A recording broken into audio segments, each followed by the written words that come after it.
In Fremont, Ohio, is the residence of the 19th American President, Rutherford Burchard Haynes, and the Presidential Library and Museum that accompanies it. So his home in Spiegel Grove is right beside the museum that was later built by his second son.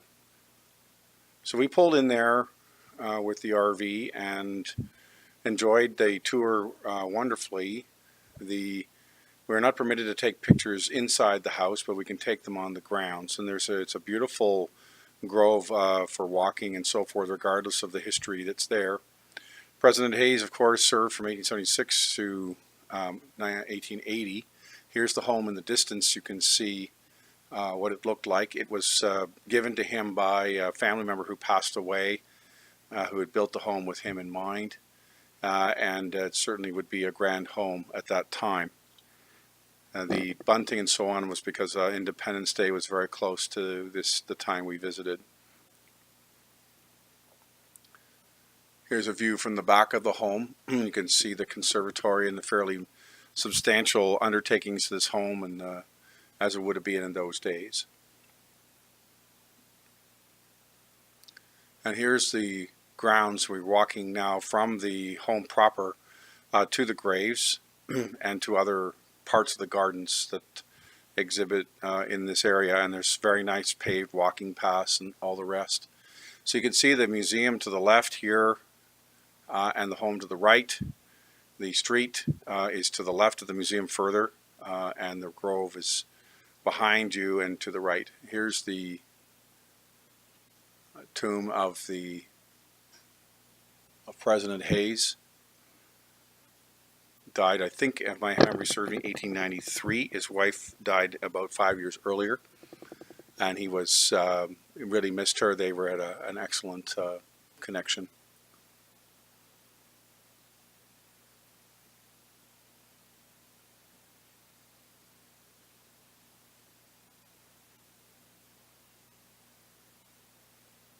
Now these are family members. I don't remember exactly.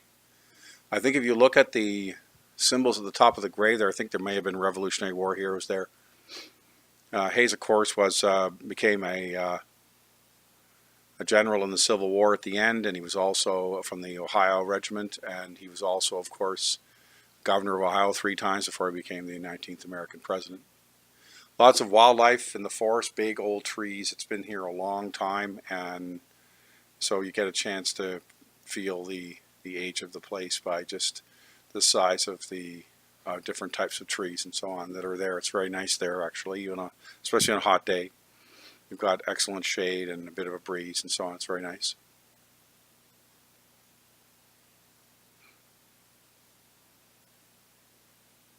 So I walked around the loop a little further to see the rest of the property. And again, because it's fairly warm, not everybody wants to do that. You can see the house now from the other side as it's coming around. It's pretty substantial, probably in the neighborhood of 13 or 14,000 square feet. It's quite an excellent museum and so forth. If you come over to the museum proper, this is the landau that President Hayes used in his day.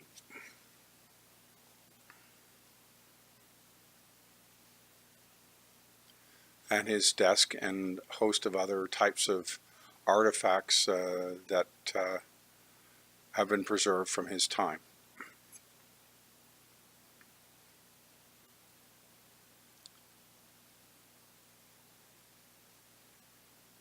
I always love standing where real history was made and with real historical objects. I just find history so close when it's the real McCoy. We finished there. We came back to the campsite at Salt Fork State Park, which is in the southeastern corner of Ohio in the hills. This is our campsite with the RV all put together there, and then of course the Jeep. It was pretty warm here at the time, certainly very humid and so on, but the shade and the power allowed the RV with its air conditioners to give us a nice place to live. It's an extensive park, and there's a fair amount of hiking trails and so on, aside from being able to ride on the park trails proper. And I made use of that one day here, and it was nicer. The next day we drove north from Salt Fork on the interstate to the McKinley Memorial in Canton, Ohio. And unfortunately, we were there, and there's a small museum to the side. It's not too bad. There was also a museum of the First Ladies of the United States, which we would have liked to have gone to, but regrettably it was closed that day. This tomb was built primarily by friends of the McKinleys. Of course, President McKinley was assassinated in 1901 in Buffalo. Famous story, of course, the bullet was lodged in him, and the operation was done to take him out. Why he was taken to a hospital that had less resources than the real one is hard to understand.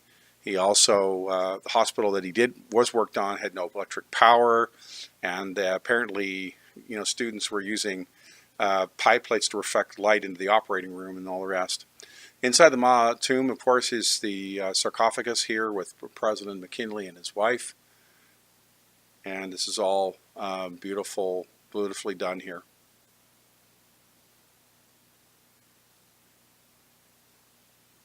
The United States had political assassinations for every 20 years, roughly speaking, in 65, in 1881, and then once again in 1901, and then there was none at all from the standpoint of a presidential one until 1963. So at this time, I guess, regrettably, the American population had become somewhat familiar with this. The roof of this was based on the Pantheon at Rome, a little bit.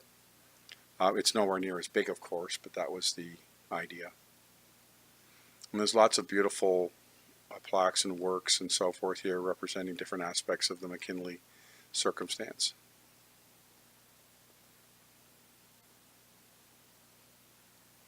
They have a recreation of part of the McKinley White House, and they have these animatrons that talk a bit. The furniture, from what I understand, is authentic, and it's quite interesting to see the different things.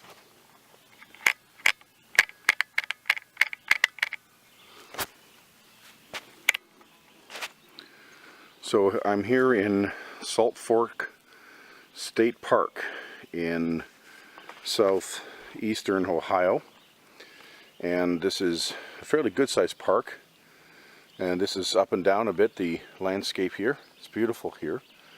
Today is pretty warm. It's probably 30 degrees and pretty high humidity, and we went this morning to the McKinley Tomb and library, and now everybody's resting, and this is me on the these trails near their campsite on Fork A of their campsite road. We'll see you later. So I'm finishing up my hike here at Salt Fork. Been out here for about 2 hours, and it's pretty hot, I'll tell you. I'm looking forward to cooling off, but it's been really nice. And this is what I look like. That'll scare you.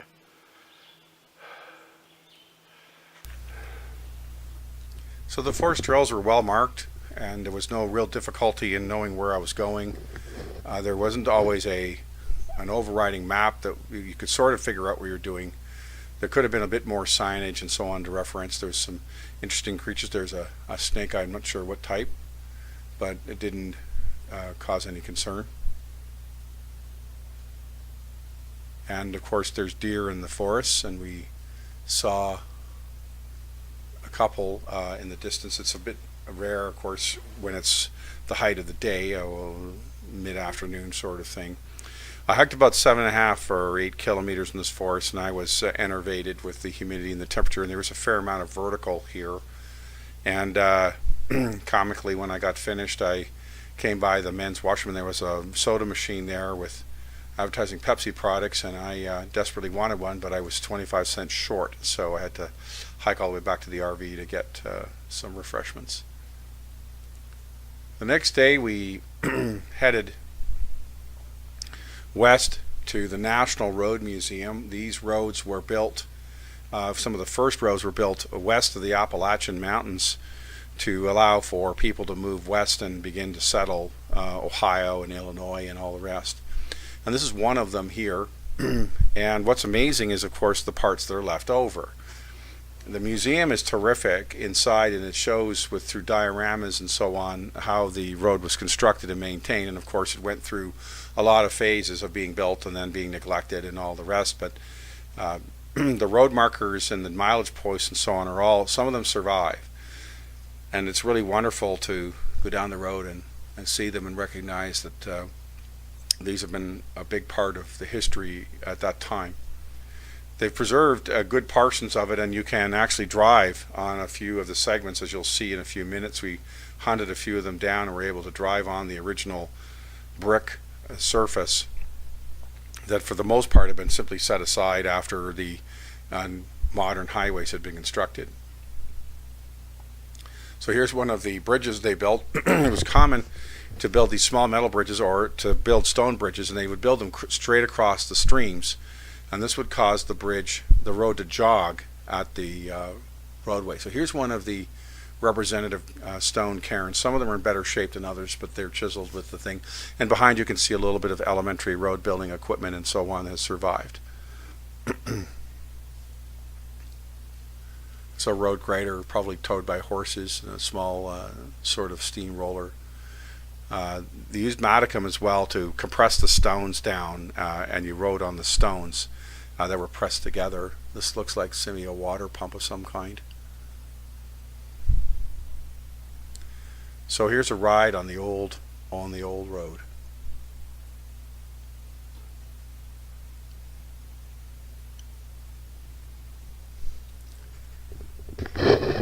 So what's amazing in the area near Ohio is there's few segments of the original road that are left that have the brick on them with the, if you look carefully along the sides, you'll see the curbing that was put there. So this brick is over 100 years old, and so there's a few segments here on residential areas where they simply just left things, and but the main traffic goes by on a state highway. It's US 40, a little bit south of here. So these are kind of just little 1 or 2, 3 kilometer loops that kind of pick up the old road a bit and give you a bit of a taste of what it used to be. And again, there's a few farms, and reminds me a bit of the brick roads in Europe that we you drove on when we were younger. You see a bit of this encroachment on the sides. It makes me wonder if at one time it was asphalted, and then to show what was really there when they preserved it, they knocked that off. I don't know for sure. Anyhow, it's a nice ride at 30, 40, 50 kilometers an hour-ish. I wouldn't think I'd want to go any faster. But it's remarkable to be able to drive on a piece of history like this, as we were able to do that day. We drove on a couple of sections of them, and of course the problem too is with large valleys and or bigger rivers is the ability to build large spans was either difficult or extremely expensive at the time, and this just wasn't possible. So they would have to follow the contours far more than we would today, and this led to some fairly non-trivial downhills, which may have led to troubles at the bottom if people couldn't stop, as well as of course climbing out of these fairly steep ravines and so on. So it was still way better than trying to drive across somewhere on a dirt trail, and it took quite a while. But the brick here, of course, the idea is to try and make the road closer to being all weather, so that you end up with a surface that, for the most part, you can drive even if it's been raining, up to a point at least. So it was that was a real treat to be able to do this. I didn't realize that these ancient roadbeds were still around.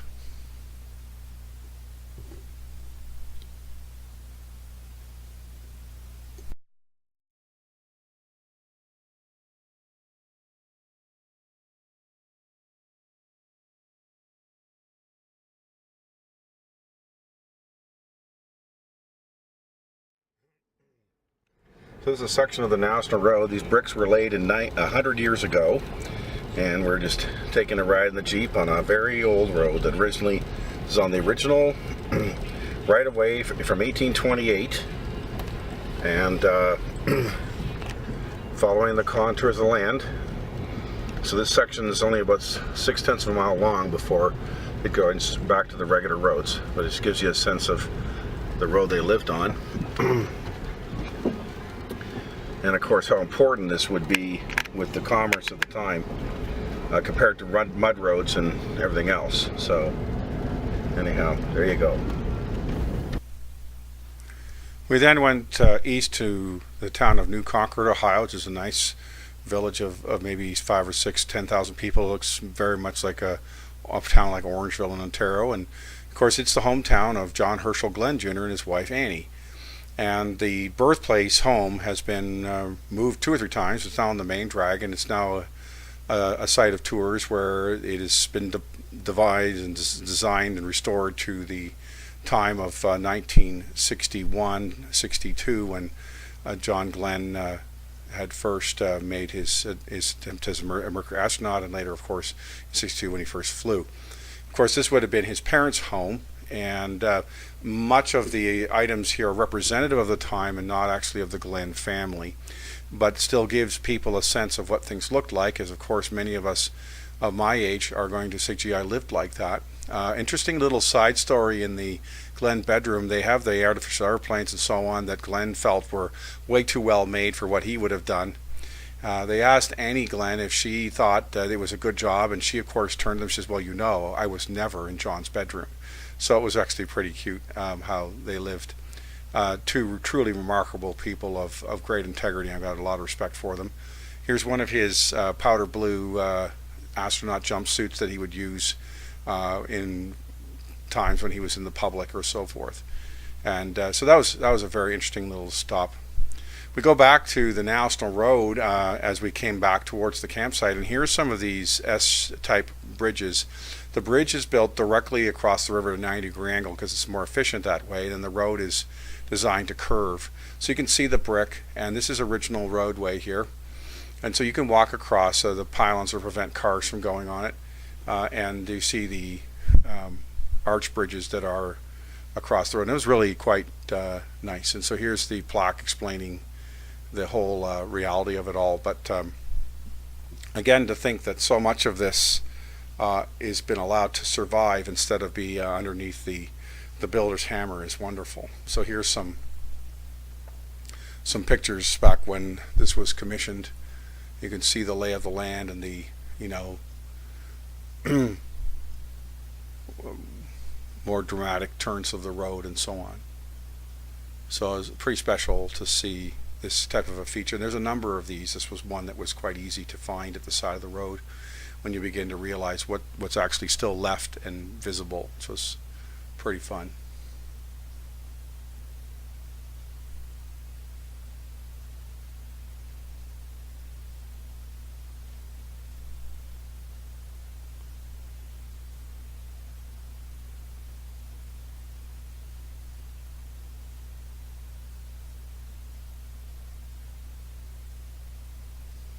So once again, these different original roads that came through. You see the railroad bridge here, the trains going over the top.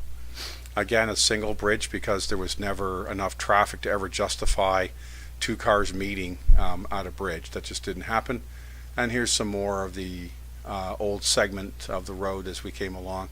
We were trying to pick up as much of that as we could because it was really quite interesting to feel that whole situation. You can see a bit of the curbing that was on the right side of that contained the bricks. That seems to have suffered much more than the brick has over the years. And here's one of the bricks of the actual roadway in detail. But again, just here as in where we live here in Ontario, especially near Toronto, there was a lot of brick roads, especially in the city of Toronto, for many years. And big leaf maple tree, it looks like. The leaves must have been almost 12 inches across. It was amazing. This tree was enormous. If you go stand beside it, it must be 4 or 5 feet thick. It was just at a small picnic area. I don't know the history of the tree beyond that, but it was pretty amazing to see how big it was. Here's a picture taken from some resource. It shows them rebuilding the bridges. I'm not sure if that was the Fox Creek one or not, but you can see how they've had to rebuild them given the years that served, because they were almost 200 years old, some of them. And of course they mention here, and if you can read quickly, the successive floods, of course, the force that the water will push against it is quite substantial. So Peters Creek here in this case, where they should have a nice exhibit showing how they put it back together and made it acceptable again. And then of course the actual bridge here coming up on the next slide. So once again an S shape, and the keep as much of the old materials as possible, so you can see that from the bridging side and so forth that it had been maintained. And here's of course the mile marker story, and tells you how far you've proceeded along or how far you have to go, and a number of these still exist, and you look for them when you're along Route 40 or whatever. Here's an example of one right here, which is wonderful to see such a historical item like this still in its place.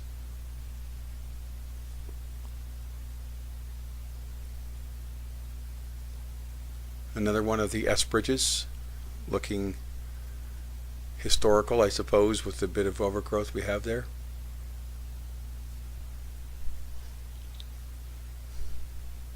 Okay, so here I am beside the big tree, and you can see I'm 6'4", so you can get a sense of how big this tree is. It's pretty amazing.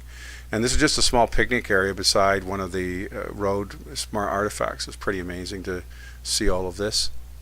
Here's again some of the road materials that have survived the age.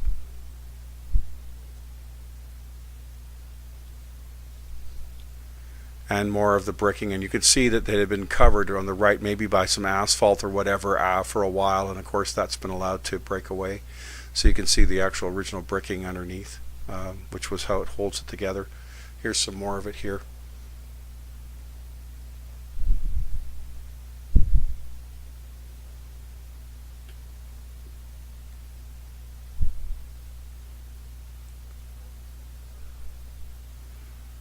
So in the museum we took a few pictures of some of the images, boards and so on. This is the way the road was supposed to look in the 20s, and idealized, but of course the problem was when the Depression came, it was very difficult to find the funds to maintain these things, and then following that was World War II, and all the resources went to deal with the worldwide circumstances, and so it was difficult sometimes to maintain, and then after the war they started to change things.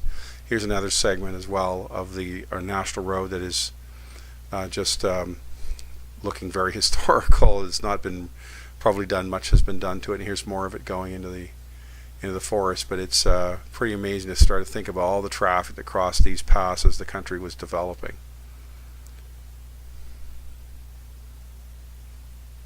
And we'll leave with a view of the lake at Salt Fork State Park, and that beautiful natural area that they have there. And I'd like to thank you very much for watching, and if you've enjoyed the video, please give me a like or subscribe, and I'll look forward to seeing you down the road. Thank you very much.